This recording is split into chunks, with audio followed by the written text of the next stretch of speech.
Rusiya müstəntiqləri qanuni oğru Merab Cangveladzeni beynəlxalq axtarışa veriblər.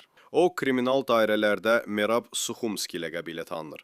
Lentazın məlumatına görə ona qarşı Rusiya Federasiyası Cinayət Məcəlləsinin 210.1-ci cinayət iyerarxiyasında yüksək mövqe tutma maddəsi ilə ittiham irəli sürülüb.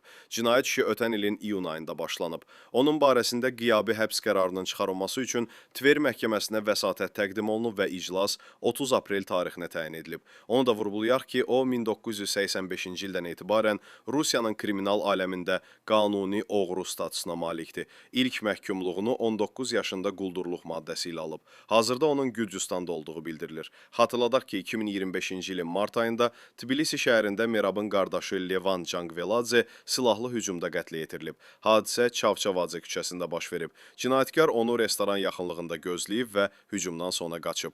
Levan qardaşının kriminal münaqişələrində iştirak edib və onun işlərini idarə edib. Onun adı Vyacheslav Ivankov və Aslan Usoyan kimi tanınan kriminal avtoritetlərin aradan götürülməsi ilə də əlaqələndirilir. Qeyd edək ki, Merab və Levan Cangveladze qardaşları mərhum Azərbaycanlı qanuni oğru Rövşən Lənkəranskinin yaxın adamları olublar. Lakin sonradan hər ikisi Lənkəranskiyə dönük çıxıblar və hətta Moskvada bazarlara nəzarəti bölüşdürməkdən ötürü qarşı-qarşıya gəliblər.